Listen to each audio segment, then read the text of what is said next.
All right, welcome back.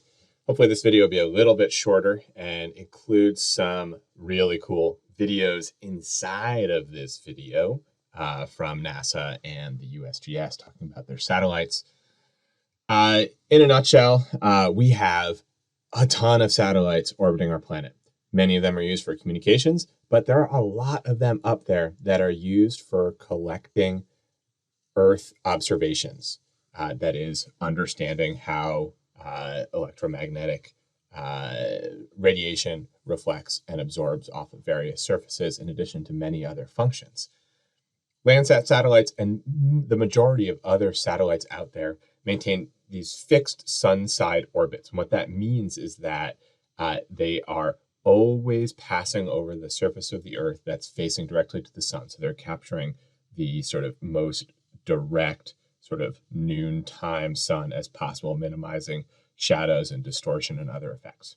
Landsat 8, the most recent Landsat satellite, it's been up for about 6-7 years, orbits Earth 750 kilometers above the surface.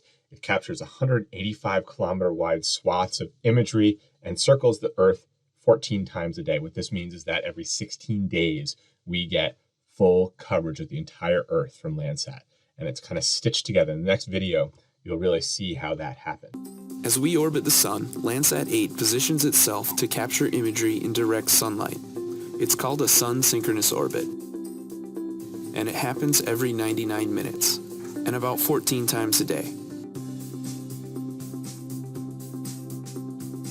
As Landsat travels from the North Pole to the South, it's capturing data over a 115-mile wide swath. So every day we add 14 swaths. This is just such a cool visualization. Look at that. And over 16 days, we complete a full picture of our planet. And we start the cycle again to watch global changes as they happen.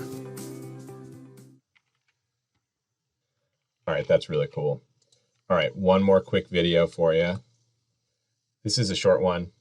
This is from NASA, and this is just a snapshot of NASA's Earth observation fleet in orbit. So these are all of the Earth imaging satellites going around the world.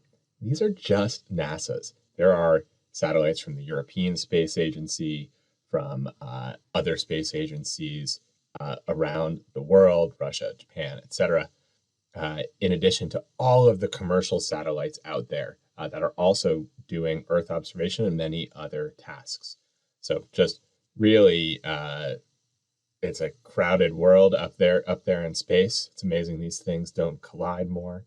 But Landsat, which we'll be talking about more specifically, is just a small piece of this larger puzzle. So what's special about Landsat is Landsat has been up and running since 1972. And the data that these satellites have been collecting is pretty consistent across that entire time. They're still doing a 16-day repeat. They're all at 30-meter resolution. And the data is publicly available at no cost, thanks to the USGS. Here are all the different Landsat satellites. Landsat 1, July 72 to 78. Some Landsat missions have lasted longer than others. Landsat 5 was an absolute tank. It lasted for close to 30 years. So it was starting to lose some steam towards the end there and took a while to run up, but an amazing wealth of data for comparing landscape change from the mid-'80s up into the middle of the last decade. Landsat 6 didn't last so long. Landsat 7 has been up for a while. It has some troubles with striping and its image acquisition. Landsat 8 is the most recent Landsat up in space and has added a number of sensors beyond what Landsat 5 and 7 were able to do. Landsat 9 is scheduled sometime this decade.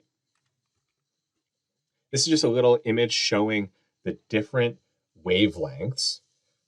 Now, here are our wavelengths in nanometers, and this is the opposite direction of that image I showed you earlier, the different wavelengths of Landsat 7 and its predecessors, Landsat 1 through 5, roughly fall in these bins as well, and then Landsat 8 up top. So Landsat 8, band 2 is blue, 3 is green, red is band 4, capturing sort of these ranges here. Band 5 is near infrared. Landsat 5 and 7, band 1 is blue, green is 2, red is 3, near infrared is 4. So again, if we want to do NDVI, we need these two here. And then these are the mid and long wave infrared bands that these satellites also capture. A lot of what we use for producing images are these 4 bands down in this set of wavelengths. Now this is a little confusing here, but what I want to show here is the idea that different types of land cover, grass is this bright green line here, pine, like really dark colored trees, asphalt, road, concrete, clay, water, snow, all reflect light in different ways across the electromagnetic spectrum. Now let's take a look at grass, right? So it starts off really low in sort of the blue, but then boom, a spike in green. That means it's reflecting green light. That's why grass is green, right? And then a drop in red because it absorbs red light, and then this huge spike up to the near infrared. Again, this is why green vegetation pops out so strongly in near infrared. And pine trees are fairly similar here, right? Like a little bit higher in the greens here, and a little bit higher in the reds, and then a little bit lower sort of at that peak of the near infrared, and similar sort of drop-offs going further up in the electromagnetic spectrum. Asphalt, look at this, look at the black line, just sort of generally low, steady, long increase. Clay and soils, they tend to sort of increase in reflectance as you go along and then tail off towards the end. Snow tends to be really reflective. It's bright white, it's reflecting that visible light, and then steep drop off into the rest of the electromagnetic spectrum. Water is pretty dark, tends to absorb a lot of light, so it tends to be sort of right down here at the bottom, really sort of low and slow. So I just like to think about this image as a way of understanding how different types of land cover might reflect light in different ways, and thus how we could use either supervised or unsupervised classifications to understand what a given pixel might contain. In our next video, we're going to talk a little bit about where we can access Landsat data and why Google Earth Engine is so cool.